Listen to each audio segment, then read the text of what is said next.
Stephanie Dvorak and her husband Dave always wanted a big family, a sibling for their daughter Harper.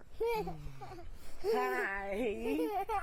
So when they found out Stephanie was pregnant with a boy last summer, they were overjoyed. This is a very wanted child. We planned for this baby. But 12 weeks into the pregnancy, an ultrasound revealed an omphalocele, a birth defect where the fetus's internal organs were developing outside the body. This photo shows a defeated Stephanie the day she received the tragic news. What would that have meant for quality of life for this baby? There would have been none. He would not have been able to survive or come home. Stephanie was also told her own life could be in jeopardy. At 19 weeks, she and her husband made the painful choice to terminate the pregnancy. An abortion was what I needed to save my life and give my son the dignity that he deserved. I couldn't carry this baby to term and have my husband have to bury both of us. It just wasn't an option. Abortion was.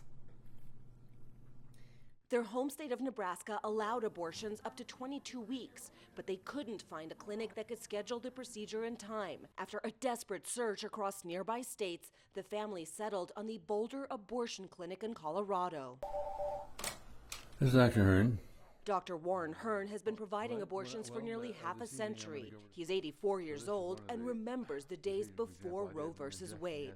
Thousands of women died every year from unsafe, illegal abortions.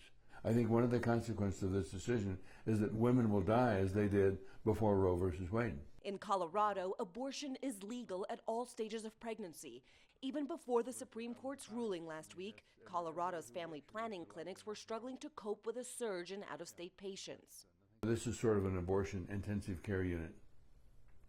We get patients from all over the country who can't be seen in other clinics. How do you see that impacting the surge of patients coming to Colorado? It's more than we can absorb. And so it takes a long time to expand the services. You have to find the people who will do this and risk their lives to do it. As one of the few people in the country who performs legal abortions later in pregnancy, Dr. Hearn says he's seen his patient load increase 50% from a year ago and says he's worried too many women won't get the care they need. One of the things that's critical to understand is that safe abortion is an essential component of women's health care in the 21st century. And that's the way it should be.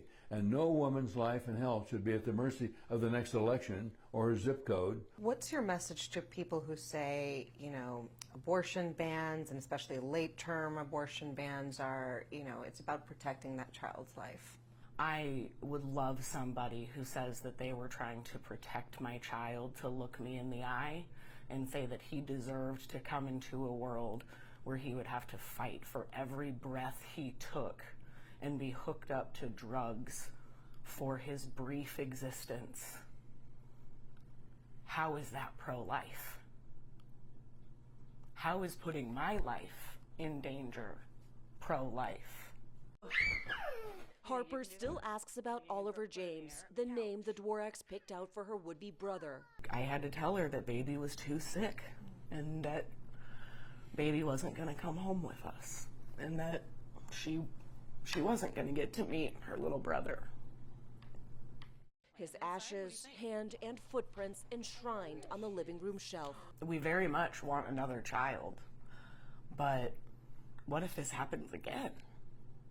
I was so excited at the idea of a positive pregnancy test, and now it scares me. It scares me because I might not be able to get an abortion this time.